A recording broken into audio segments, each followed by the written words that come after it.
back to the 15th episode of the Crisp Logic Podcast. Your boys is back in the building. It's your boy Jordan Frost Mitchell. Got my co-pilot with me.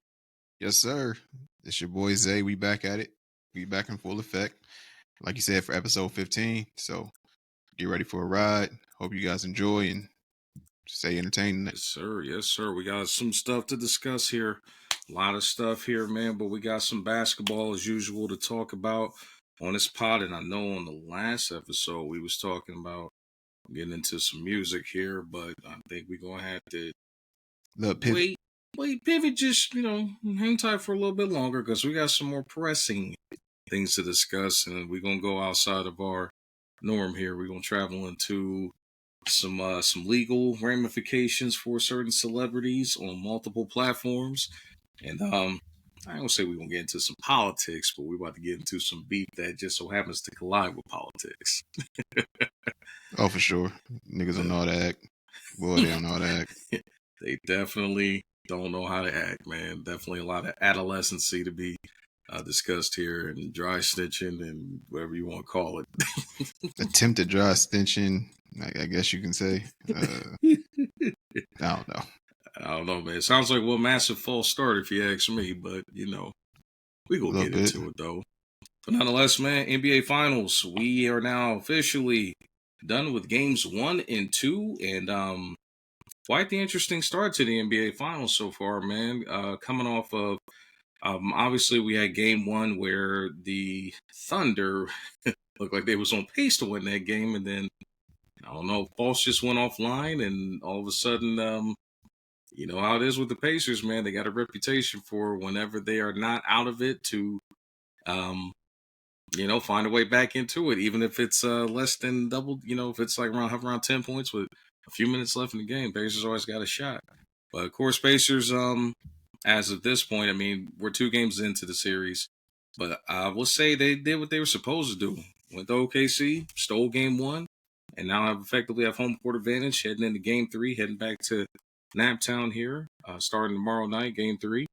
We'll be live in prime time, but man, what's your thoughts so far on where we're at with the finals? 1-1 even. I said 5.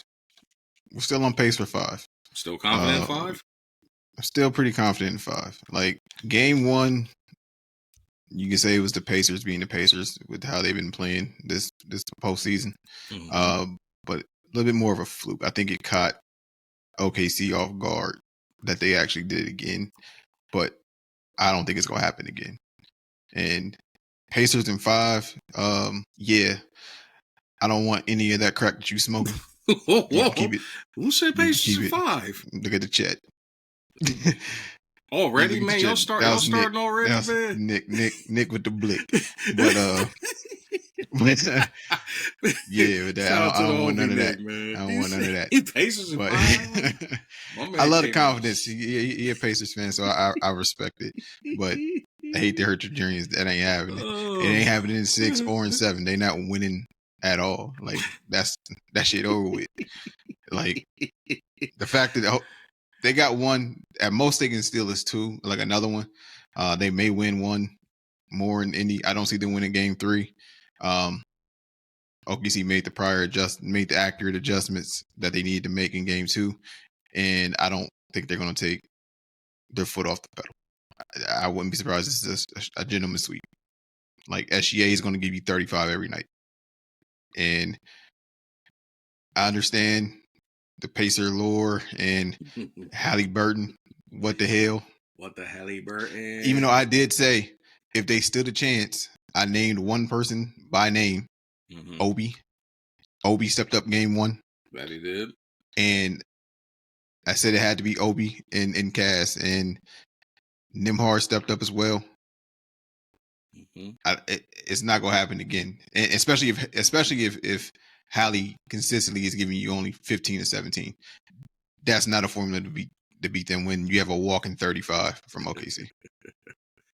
Yeah, so I like the fan base. Keep it like rooting for him. He sounds like a Knicks fan from last series, and so I respect it. I respect it. Sheesh, I respect Knicks it. Fan. That's tough. Sounds just like him. Now it's their turn. Orange and blue again. Different story. Orange or blue again, different story. Man, we got to put some respect on the Pacers' name. I'm still gonna Oh stick no, with I my respect prediction. him. I respect him, but like when you run into a buzzsaw like OKC, that's the issue. Like OKC, SGA is him, and he's a walking 35. That he is. Right now, Williams is a walking 20. He's a true 2 right now, and they don't have an answer for him. So I don't see it falling off. And if Chet play like he do in game 2, like he did in game 2, it's definitely over. He disappeared game 1, and I said he couldn't disappear. I also mentioned that in the last episode of the pod. That can't happen. If he steps up in game 3, hey, walking free throw is a bucket. Hey, you got I just want you. I want you to count along with me, Nick. 1, 2, 3, 4. And so it doesn't matter if it's a 1 by a free throw or a 2. Doesn't matter. If that's the case, if it was so easy, Halliburton would do it when he's struggling, but he doesn't do it. So I don't want to hear it. He doesn't do it. Doesn't do it. So, we want to make an excuse. This is the same type of ball that Kobe played, same type of ball that Jordan played. When they struggle from the field, they get to the line. Like, stop this narrative that this is, this game is SGA's game. I don't like. Stop it. That's basketball. It's basketball. Get to the line. I see you still fuming, man, from the little IG troll, man, that try to come for you. I'm not even fuming from him. Like, he's just an idiot. Like, oh, no doubt. He was definitely at the end of the day, why am I gonna go back and forth with a dude that's not even brave enough to use his own face, and he has 15 followers? I'll just let that be a warning, man. You step into the Lions Den against us, man. We are definitely. That's the thing, though. I wasn't even going crazy. I was like, "Hey, go off, King. You sound like Kyrie. Like, what?" That was a head scratcher too. Like, I was like, "What are you talking about? Like, you're on my post talking to me and talking about like, why am I responding? Nigga, you asked to talk to me. You commented. What are we talking about?" Right.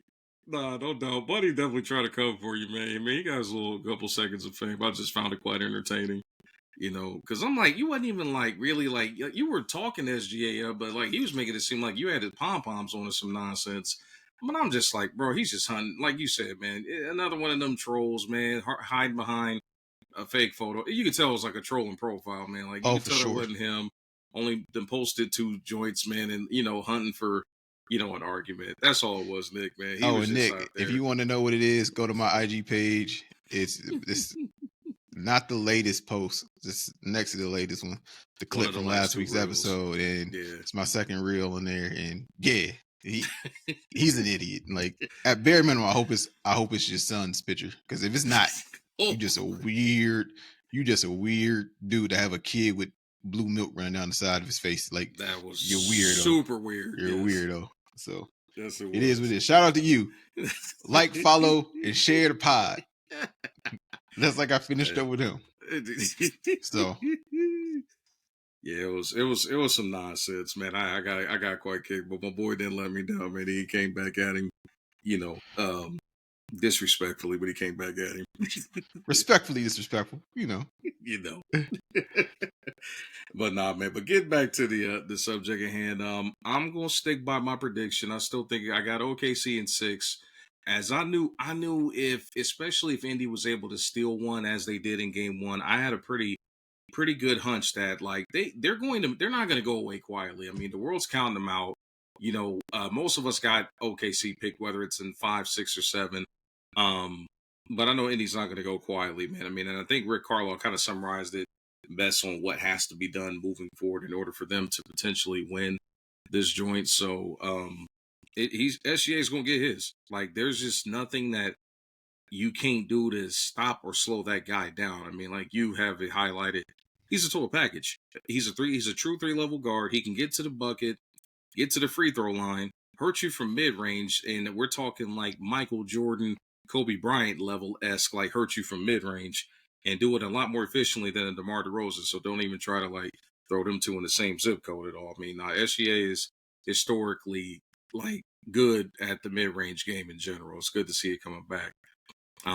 But at the end of the day, like Rick Carlisle said, you're going to have to find a way to limit the other guys. You're going to have to find a way to force Jalen Williams, you know what I mean, to struggle here and there. You're going to have to not leave Chet Holmgren open for threes on the 3-point line. I forget that garbage rotation like Pascal Siakam looked like he lost his binky and his bottle at the same time and just gave up on trying to even look for it. Like, bruh, like it, and I get the scheme that they're trying to do. They're trying to do that, like that pre-hedge and like, you know what I'm saying, chase everything. But bottom line, you just can't leave none of those guys wide open on the perimeter, bruh. Like, I mean, not at all.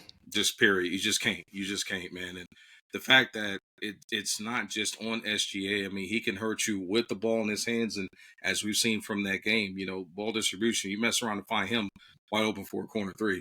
You got to slow the other guys down. You know what I mean?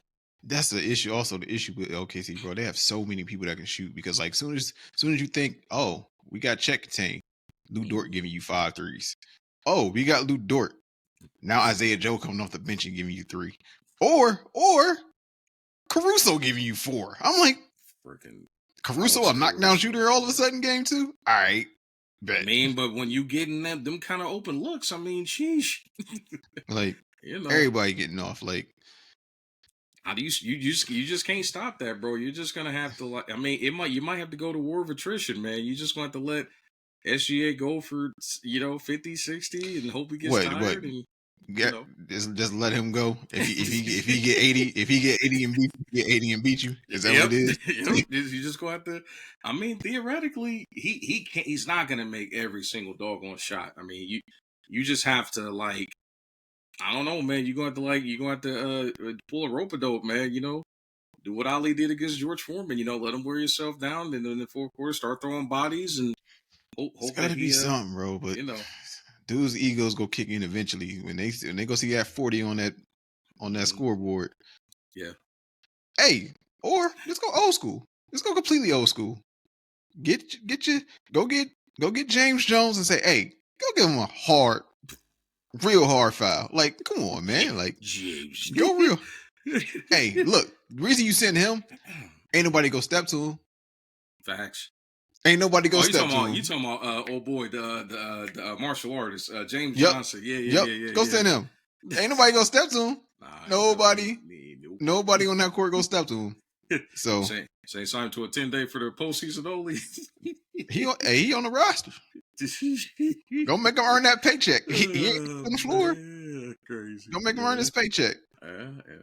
That's how. I didn't even know he was on the roster, man. So I just learned something new here today. That's crazy. Yep, he on the roster. They got the old gun tucked away. They got the old Daniel Boone tucked away on the bench. Well, yeah, there you go.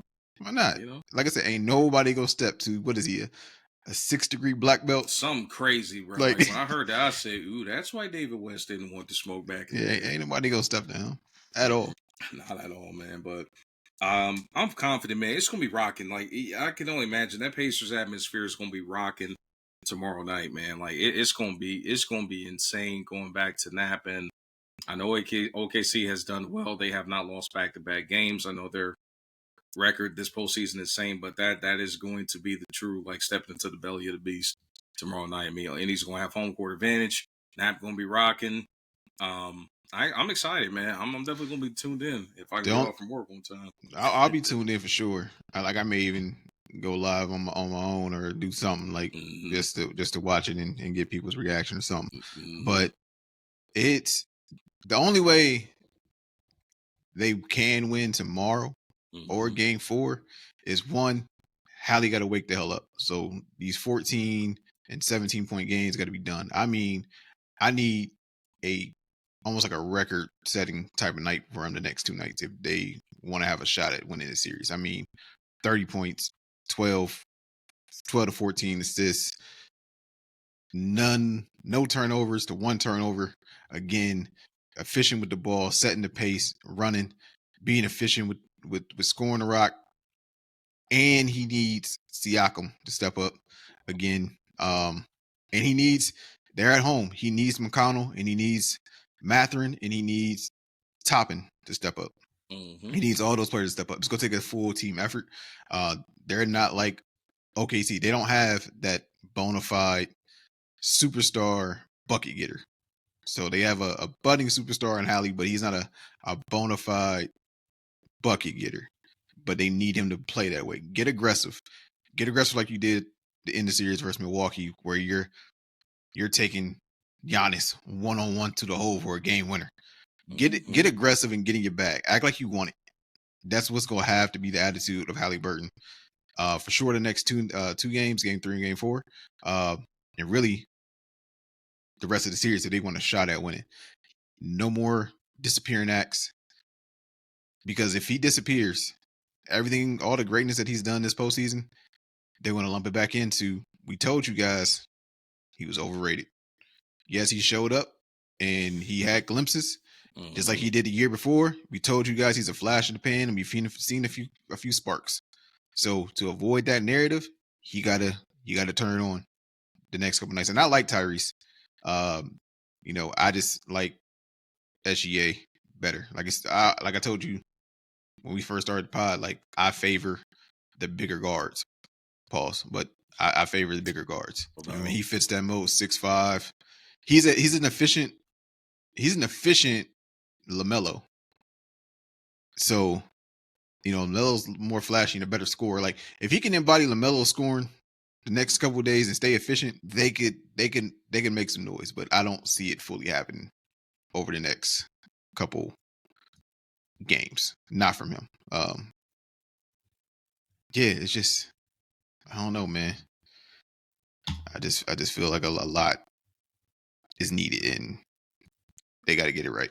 They got to right the ship.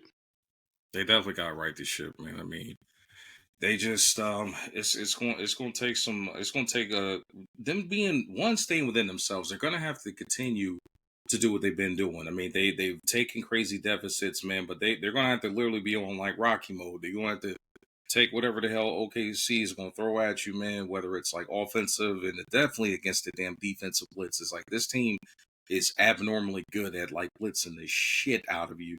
You know what I mean? As far as like just disrupting whatever you're going to do, like offensively, man. But they're going to have to find a way to stay within themselves and just literally like treat it like boxing, man. You're going to have to stay close, keep it within like 10 points, man. And then whenever you see, just how they did in game 1, keep it close, stay within reach. Don't let things get out of hand, and strike when the opportunity presents itself to go off. I mean, that's just simply what it's going to come down to in order for them to have a chance. But bottom line, you do what you can against SGA, continue to throw a variety of looks and bodies at him, but they have to keep it close. Like I think the other night, man, Hallie's struggling. They were kind of flirting with being like 20 down for, or 15 plus down for a portion of the game, and they just couldn't turn it on to close that gap between them, those those quarters and stuff. So no, they couldn't, because like OKC was suffocating game 2. Like whenever they would start to make a move, all right, we gonna start chipping away. We get too quick unanswered. Next thing you know, big steal. We shutting that down. That shit over with. These long runs by y'all, that shit over with. Us allowing 12-2 runs in the final 4 minutes of the game. Nah, that ain't happening. That ain't happening. And that's what they did. And that's the one thing I can never remember his name, the OKC's coach, but that's Danico, I think, something like that. But I'll give him credit. He has been great so far when they lose at making the proper adjustments for the next game. And SGA is also a great person, great player. He takes accountability and he sees what he does wrong, even on the fly, and corrects it. And that's what's making him right now like a bona fide superstar. And it's the making of a young potential dynasty. And I think they get their first one this year, and I think it's gonna be the gentleman sweep. I don't see it getting past 5. I don't. Especially if they win. Especially if they win tomorrow night. If they win tomorrow night and they take home court back, it's over with, because I think that's gonna rip the soul out of Indy to lose on the home court, because it's gonna be rocking. It's gonna be rocking, and if they silence them game 3, I think it's over with. I think if they win big in game 3, there's a very good chance that you're probably right on the money. However, I think if it's a close loss and they find a way to still, like, defend home court, they've proven that they can win in OKC, but I'd say it's a must win for either team, because I don't like the odds of like OKC potentially being disrupted if they do, mess around and lose game 3 in any way, shape, or fashion. I think they have to get this, like get put that doubt in the mind of the Pacers in general. They have to go out and get that job done in Game 3 and set the tone, and like don't even give these guys a chance, because Indiana's just not a team that you can take any chances with, flat out, man. They are young, they're hungry, they have championship experience coaching on their roster with Rick Carlisle calling the shots, and Mark Daigneault, that was his name. I don't know why I said whatever it was previously, but I knew who the guy was. But going back to OKC, you just gotta appreciate, man, the fact that this is a homegrown um system that they're working through, dude. Like the fact that they're able to put together this good of a product, and then, like, technically speaking, given all the roster moves, they should still be smack dab in the in a rebuilding stage. And the fact that we're saying that they are the best team in the league, they have a historically good defense, a MVP caliber uh talent that's showing flashes of, like, whatever grades you want to throw into the bag, a 3-level score, you know what I mean? You got a bona fide, like, all-star, like, as a second option. This is scary. And here's the crazy part. Like I've been saying, they still are sitting on draft assets. So even like if they start running into cap issues and got to pay guys, guess what? They got exit strategies in more shape to one. Like, again, once they get this chip, you're going to hear me beating the drum for Sam Presti, man. He's going to go down. Maybe I might have been a little overzealous with the greatest, but I think he's on his way to being in that conversation. But bottom line, dude's gonna finish top 5 as far as best general managers of all time, dude. Like it's about to get scary for them dudes. Yeah, like to enter the chat as greatest GM of all time, I think he has to get minimum 3. I think that he enters the room but still doesn't get it. The king. And I think he needs 4 to 5 to actually take that crown. Because hey, dude managed the Jordan ego and the Pippen ego and got 6 rings and never lost in the final. And he did it with one core, and Presti's about to do it with 2 separate cores. Dude's name from Chicago. Talking about who, coach? Nah, the GM. Oh, Jerry Krause? Yeah, Jerry Krause. Like, he also dealt with the egos, and the people can talk about that Pippen contract. No, he was smart with the Pippen contract because he got him early. Mm-hmm. Like, ain't nobody forced Pippen to sign that long ass deal. He willingly did it, and that was smart on Krause's side. So, you lock in a top 10 player and you paying him around 110th in the NBA. I just gave him the deal. I gave him the extension. He signed it. So, yeah. Nah, I mean, I got. It's cool to be wrong. It's cool to be wrong, y'all. That's a cool thing today. It's cool to be wrong. I feel it. Oh, gotta love the clan talk. Y'all boys are funny. But nonetheless, Jerry Krause, God rest his soul, man. I just got, as much as people, you got a legit argument. He's executed that contract with Pippen. Yes, he navigated all those egos with not just Michael Jordan and Scottie Pippen, but you got to throw Phil Jackson into that equation as well, too. He navigated a lot. Took the risk on Dennis Rodman when nobody else wanted to touch him. Pause. At that point in time of his career, when he had basically been exiled from San Antonio. But we gotta be honest, man. Jerry Krause also benefited from a few lucky breaks, starting with that Pippen contract. I mean, he got him to sign that, and Scotty was desperate to take care of his family. Let's just keep it a beam with that. You know what I mean? Like he got Scotty at the point in time where, Scotty wasn't Scotty yet. It just came at the perfect time, and it was a long-term contract. And yes, it benefited the Bulls, but the fact that it got so late in their dynasty window and my man's wasn't even in the top 3 paid on the team, and the fact that Tony Kukoc got a much bigger payday versus Scotty, it just makes you think about, when Scotty crashed out in that playoff run, when Mike was playing baseball, man, that there might have been more merit to that.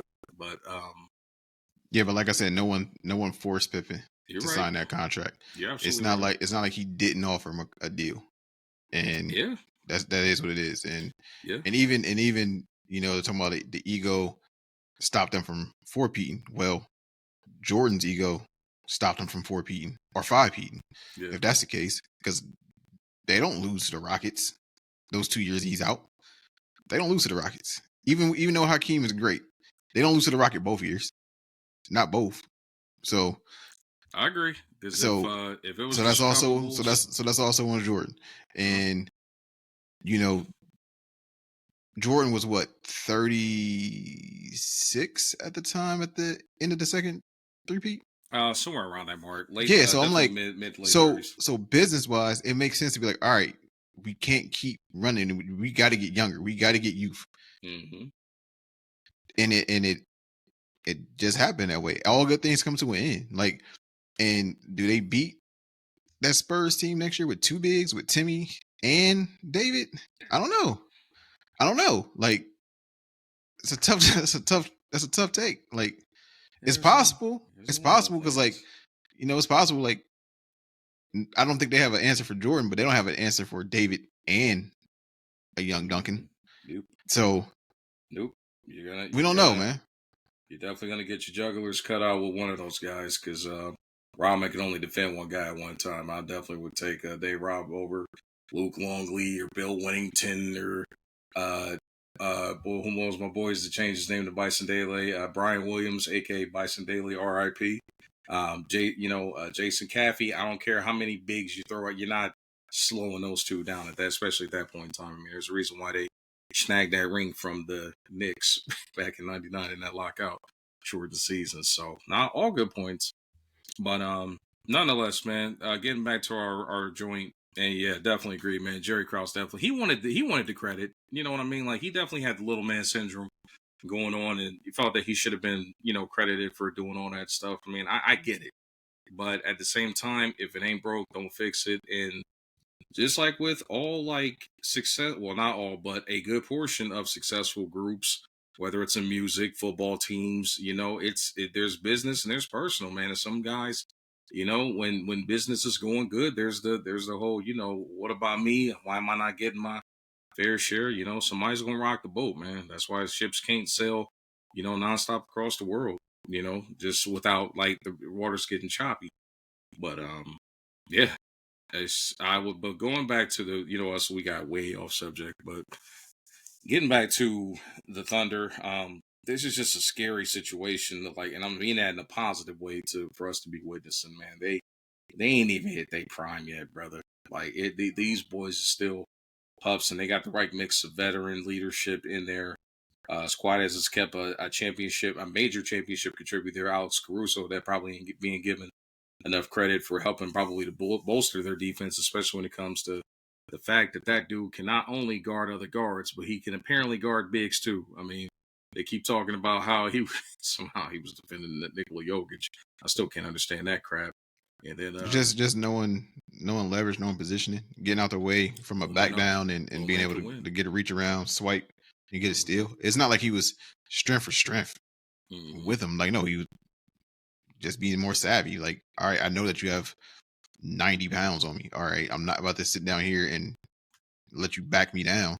When you go for the little shoulder brush, shoulder shrug, I'm gonna snatch around, I'm gonna jump around, I'm gonna steal it.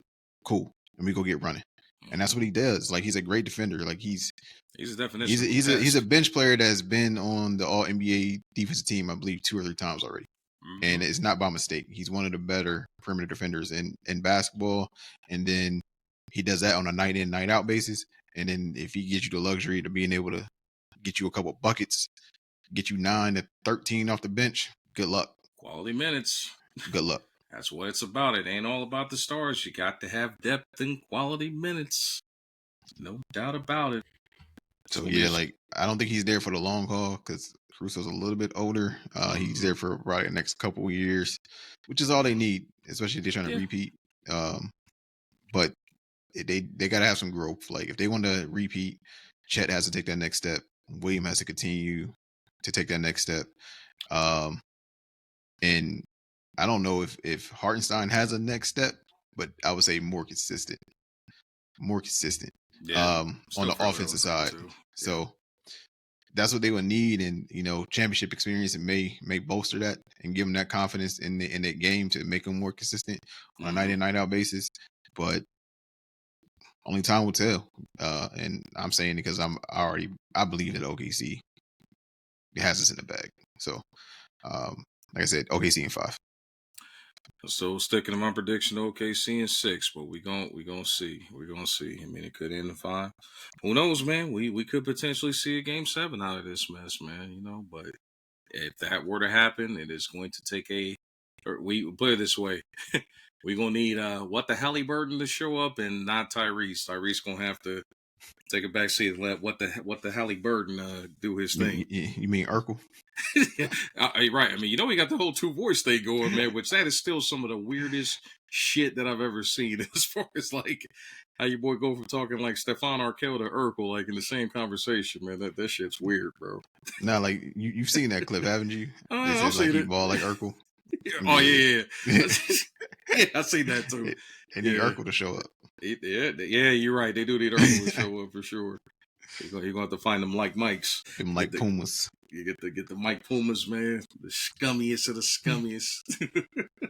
So, but nah, man, make sure y'all definitely check out the NBA Finals coming back tomorrow night in prime time.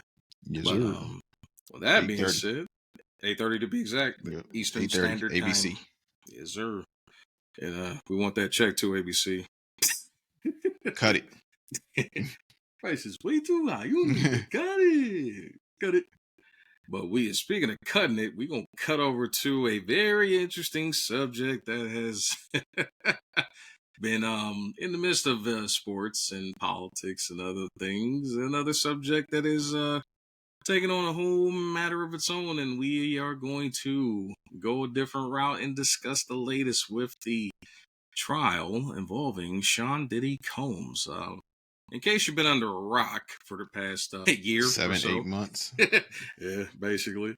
Obviously, man, Diddy's been on trial. Well, the trial started recently, but he's been under legal scrutiny and been detained, man, for a laundry list of shit involving from potential sex trafficking, federal charges involving, just a laundry list. Like, this shit's really, I can't really find a word to describe it, bro. This has just been some outlandish shit that has piled up against him, man. But and then the legal proceedings has just even been more like outlandish. I mean, there's rumors about him finding ways to like threaten like witnesses with this mess, man. Like they really got your boy out here looking like a true like mob or mafia boss, man. Like this puts any notions of like he got the money to move like it. So yeah, money brings power. So.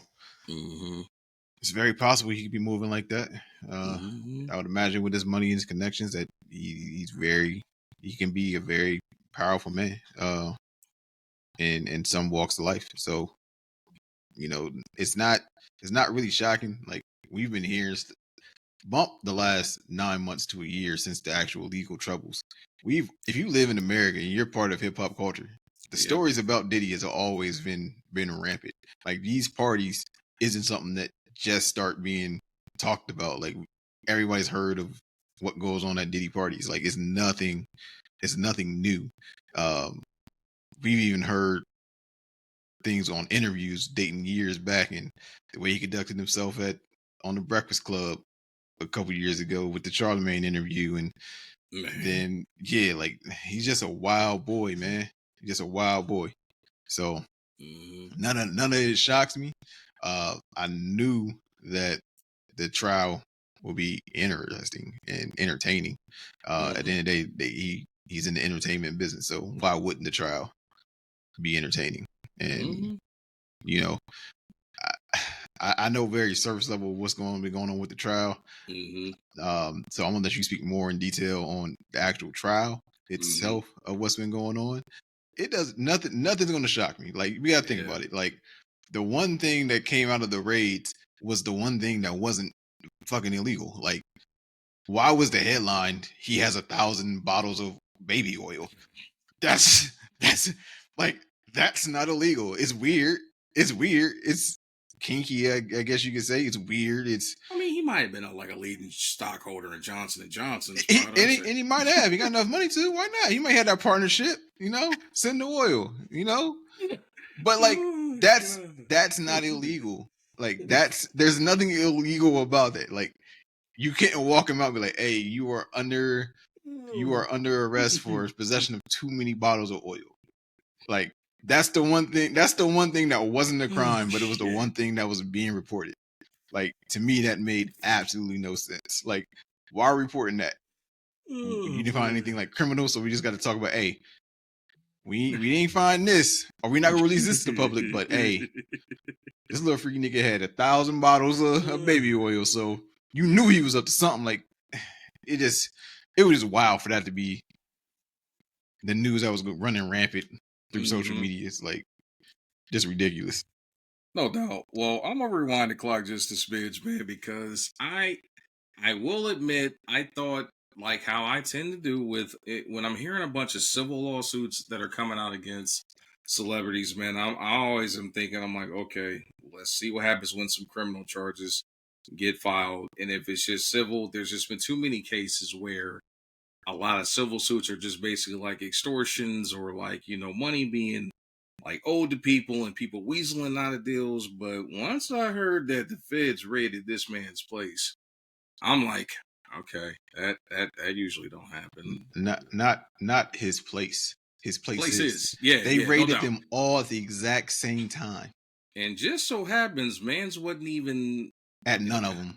None of them. Neither locations at that point in time.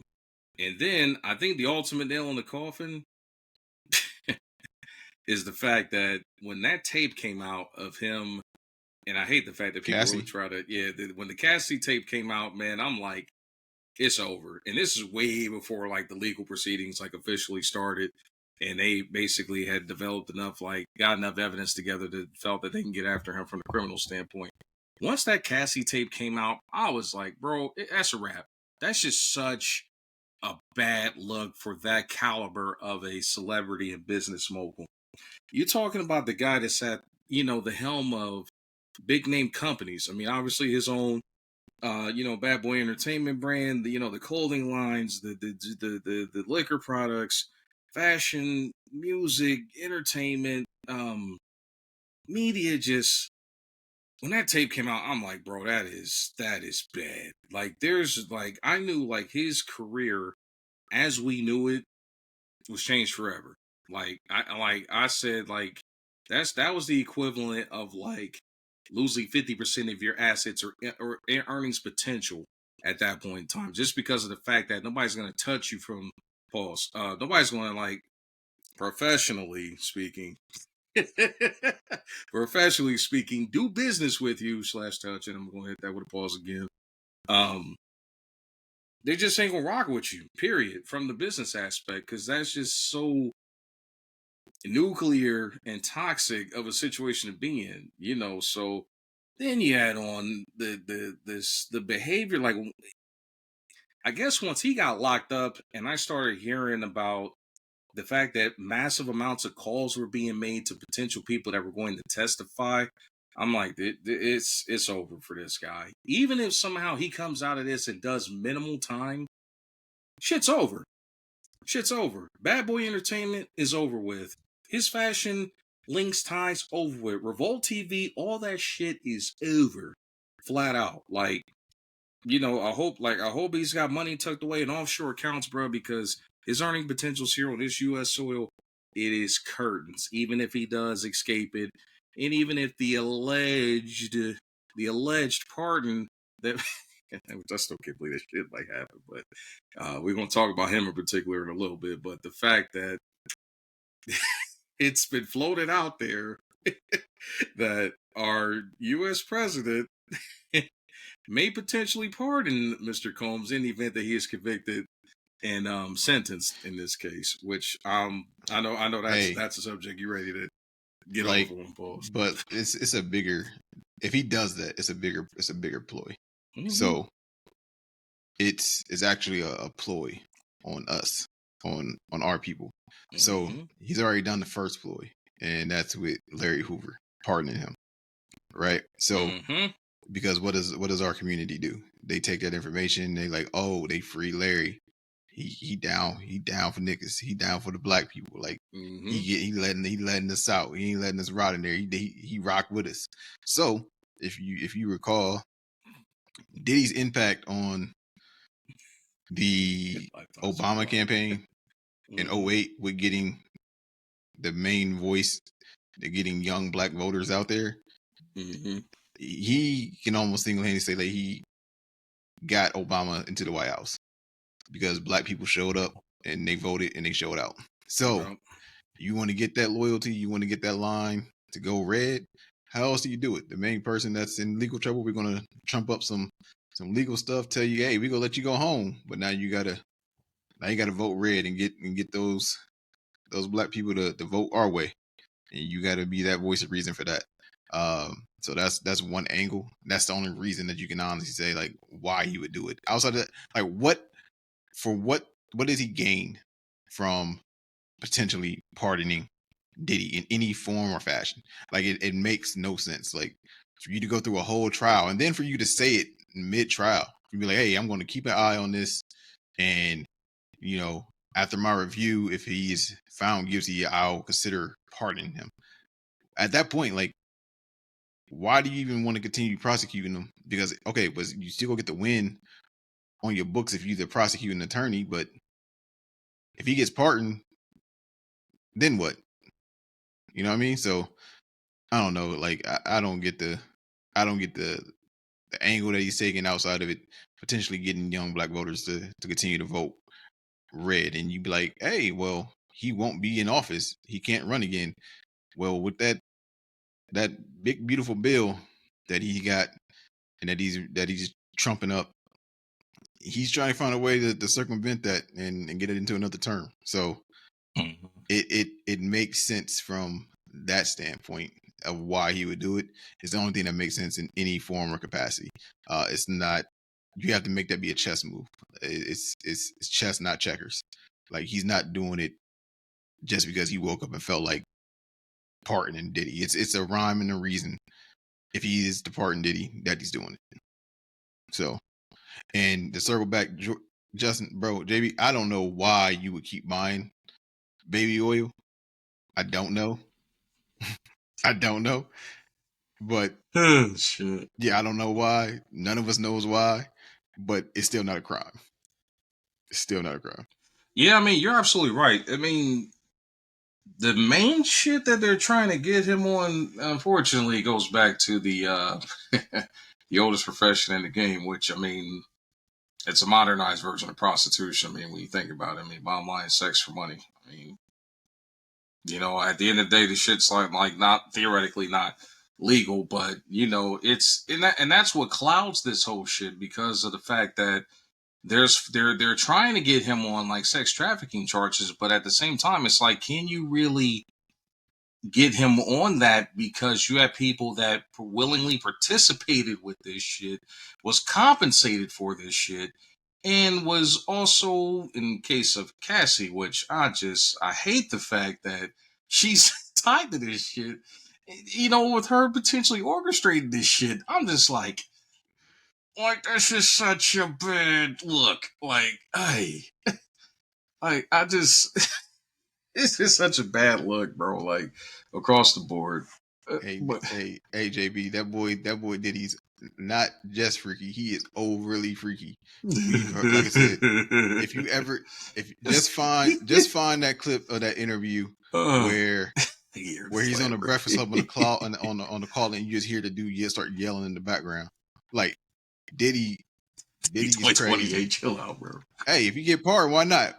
It's gonna be a Trump and Diddy ticket, man. Ticket. Your boy's on fire in the chat right now. Why not? Like, oh shit! I ain't voting for him.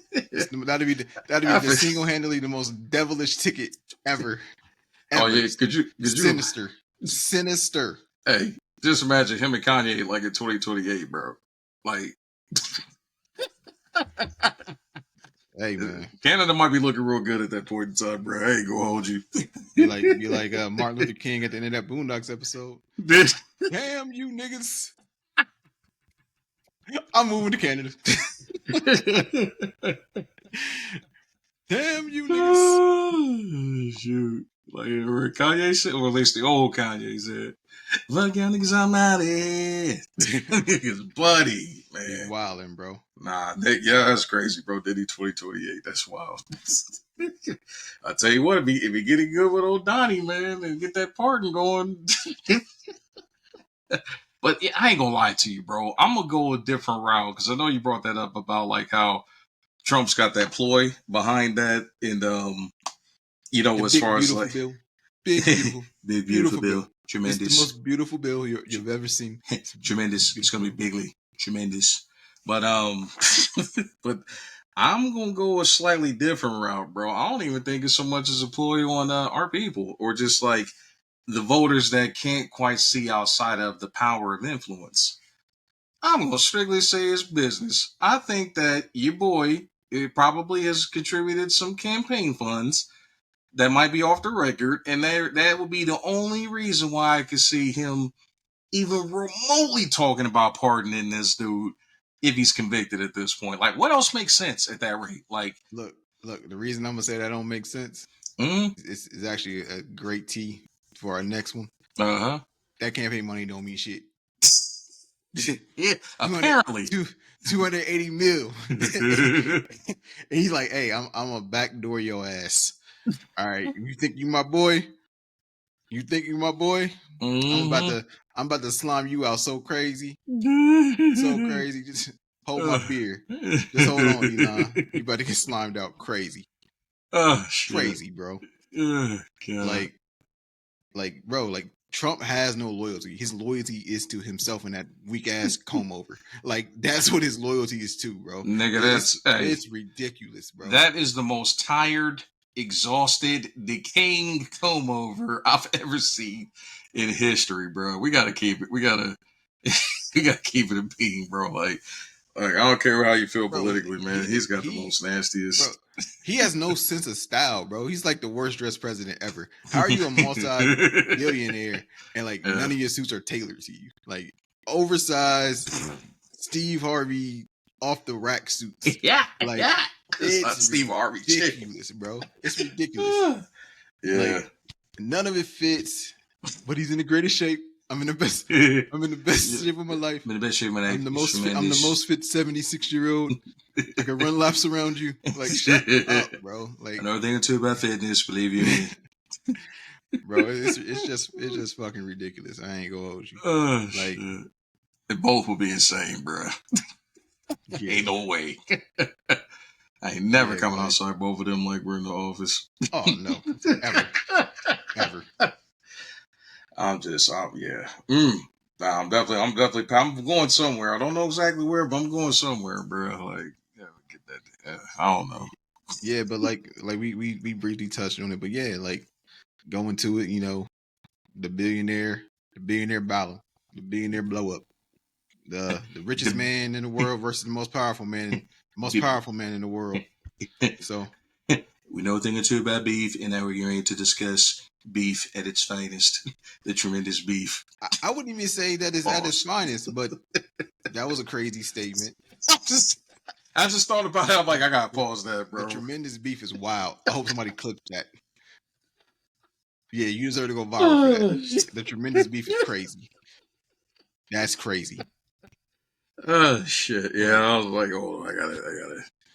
Yeah, like that was wild. That was out of pocket. That was crazy out of pocket. But it's the battle of the most powerful man versus the richest man in the world. Mm-hmm. Once boys, even though Trump even today still said that they not enemies, that he wishes them well, but you couldn't have him in that damn cabinet no more. Hey, you thought you had too much power, my boy. But then they had to jump on Twitter and start going at each other. Like it's been some of the wildest things ever. Like for your boy to be live reacting to your press conference and tweeting out and rebuttaling as you're talking is wild, bro. Like that is wild. And Elon Musk is, bro. It's like I know he's the richest, but sometimes I feel like he's not truly that smart because he's like trying to drop bombs. Like, oh, yeah, well, the reason them Epstein files ain't out is because your name is in it, nigga. We knew that. We all watched the documentary. We seen the videos. We seen the photos. We knew he was there. That was his boy. Like that's nothing new. None of that is new. We know that he's a part of it, and not even to be like party, alliant. Clinton was there too. He's in the photos. So I'm like, it's a lot of big names. It's more than just Trump. The reason that list ain't being released. Oh, of course, it's man. a lot more than Trump. Of course. And Bill. Like, it's a lot of names on that list. Powerful names on that list. Billions and billions of names. Billions. Like of billions. And I'm not the biggest name on it. I'm not the biggest name on it. In fact, and this is the only case that I ever say that I was the smallest name on it. Smallest name on it. Like, they're wild, bro. Oh, man. And it's like a childish back and forth between the two. Like, oh, if you don't shut up, I'm gonna cut your funding. And you respond, hey, make my day. You do that, and I'm gonna cut off SpaceX. Let's see how your astronauts get home. Like wild shit that we're witnessing right now. Wild shit. It's the dumbest thing ever, bro. Like, it doesn't make sense. Like, they were once allies, and in the White House, this all just sparked off earlier this week, and he gave him the key to the White House, which I didn't even know was a thing. Right. A big ass key to the White House. Like, hey, Hitch. Mi casa es tu casa. Key to the White House, my boy. We locked in, twin. We locked in, twin. It was definitely giving on twin vibes with the way they was operating, bro. Hella shady. Like, we locked in, twin. Like, I'm like, it didn't make no sense, bro. I'm like, how does a guy that's a non-elected official get this kind of access to all this, like, high-level classified shit, man? Like, I know he's in his cabinet, but he was not an elected official, just a major campaign contributor. I bought the right to be an official. Right. 280 million to you and your boys to get you in office. And because you my boy, we're not gonna talk about conflicts of interest. We're not gonna talk about that I own the software that calculated the votes, that tabulated them. We're not gonna talk about that conflict of interest. But hey, I bought it, so I want what's due, and that bill is due, baby. Got it. Yep. That bill is due, baby, and then for him to read through the bill and find out that 6 of his businesses gonna be compromised due to the big beautiful bill, tremendous bill. And the fact that it's actually named the Big Beautiful Bill is fucking wild. That is also insane too. Like, that's not a nickname that we're just throwing out there. That's the name of the bill. It's the Big Beautiful Bill. Big Beautiful Bill. Like, it's a fucking clown. Like, it's ridiculous. But it's definitely a clown show. Like, and with this back and forth, Tesla's taking a plummet with their stocks, and was 38 billion, not a million, billion, billions and billions and billions of dollars, like, as a result of this shit. Yeah, it's like ridiculous, bro. Like, it's two powerful men. I'm not going to air quote. They're two powerful men, and they poking their chests out, like, and they go to Twitter war over it, and that's where we at right now. It's not much of a. I don't think it's much of a. It's world news because it's the president, and the richest man in the world. Yeah, but I don't think it has. It's like two best friends.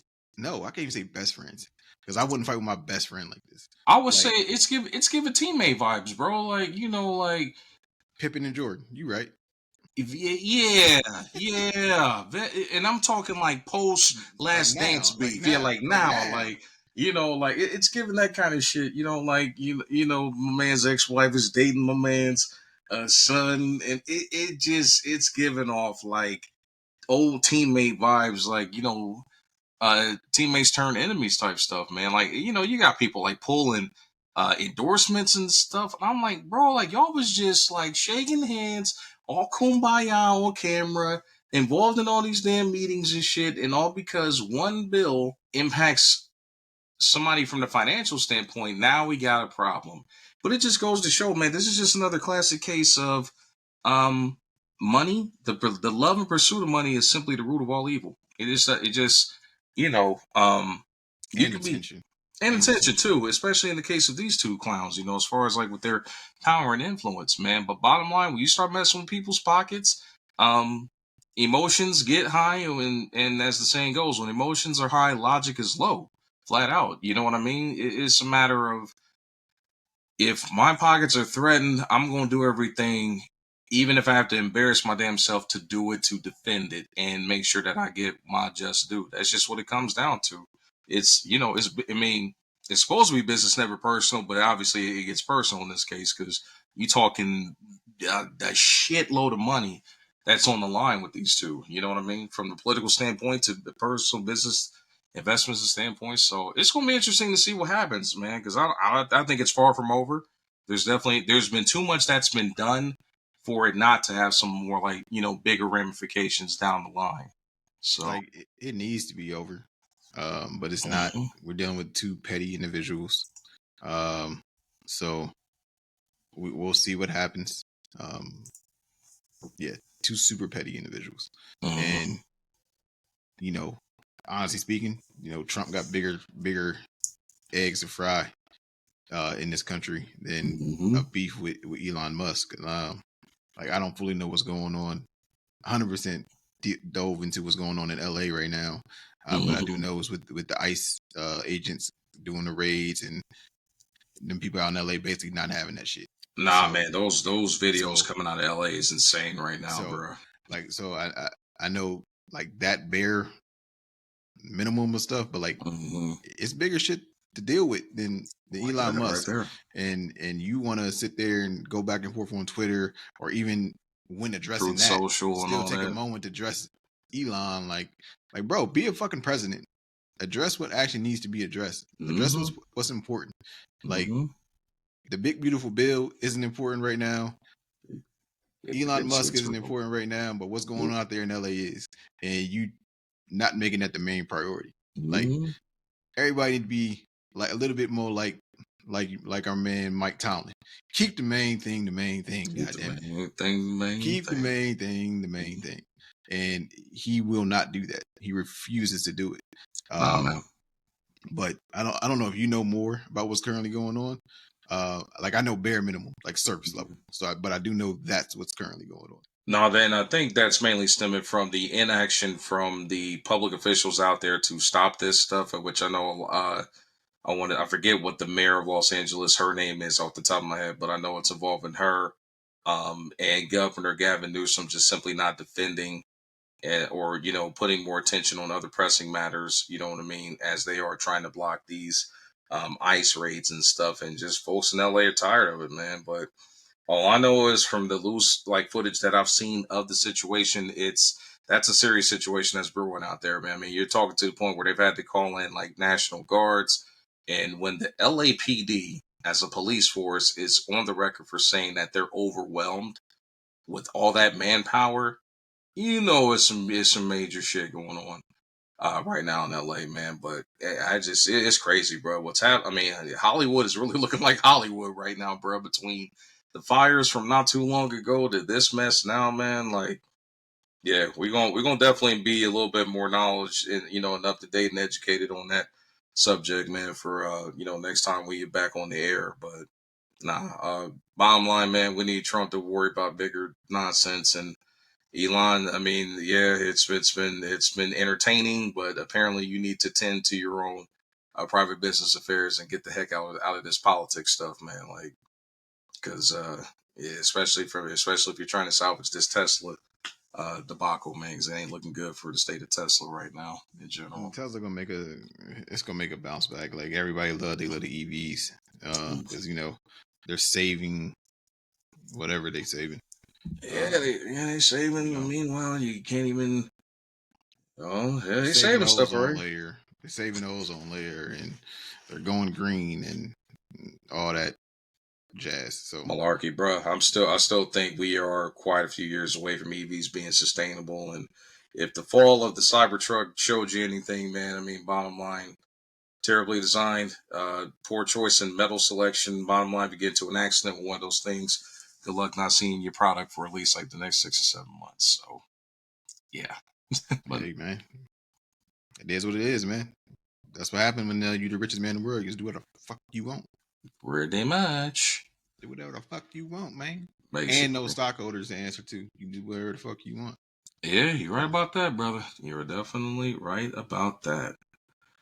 But folks, we are going to close out on that note, man. I hope that we definitely didn't disappoint with this week's episode of the Crisp Logic podcast. We definitely stretching our wings a little bit, man, and not hitting y'all with just sports information, man. We going to continue to diversify the product and continue to deliver more and more. And For sure. we appreciate y'all tapping in, man. Shout out to the chat coming through big time today with the inputs and the nonsense and the For sure. and the content. Y'all For sure. boys is going off in the chat today. It's much appreciated. And like you said, like we were a little bit off topic from the norm. And that may be a little bit more of the norm moving forward. Not just sports, it's entertainment. It's we go do our video game deep dive. We got a lot to talk about on the gaming side too. We're a month away. Yep, it's hard to see. Yeah, we there. Away, so yeah, we gonna start talking about college football 26. We gonna be ready for it. We gonna start talking about Madden. We gonna start talking about GTA. It's a year out, but it's never too early to talk about GTA. No doubt. And, so we gonna start deep diving a little bit more, have a little bit more diversity in the content that we're delivering, even down to the music side, and even I would even say easily getting into album reviews and things like that. But yeah, so we got a lot of content that we are looking to bring to you guys, and again, collabing with you guys.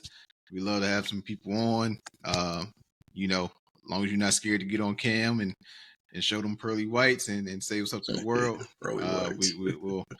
We'll vet and gladly have you on. I got an idea with a couple of the guys that I plan to definitely collab with and get on the pod and have some interesting conversations. So hopefully we have some good opportunities to be able to present to you guys here in the next couple of weeks or months. Continue to rock with us, continue to pour into us as we pour into you guys. My name is Zay with the Crystal Logic podcast. I'm going to sign out. I don't know if you have any last words for us, but I'm out. No doubt, man. My last word for the people, man. I firmly expect Grand Theft Auto 7 to be coming out in the next year, and Grand Theft Auto 6 will be coming out in 2030. So, I'll believe it when I see it. No. I meant what I said. Nah. I meant what I said. I firmly expect GTA 7 to come out before GTA 6. You see what I did there? I'm just saying, man. It's been over a decade. I'll believe it when I see it. Oh, that's coming up.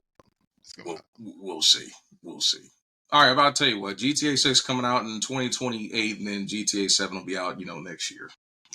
All right. But nonetheless, don't take it. Don't have it day one. don't request off work. So for y'all at the max that's seeing this, hey, July next year, if you put a request in, deny that motherfucker. Deny it. That's all right.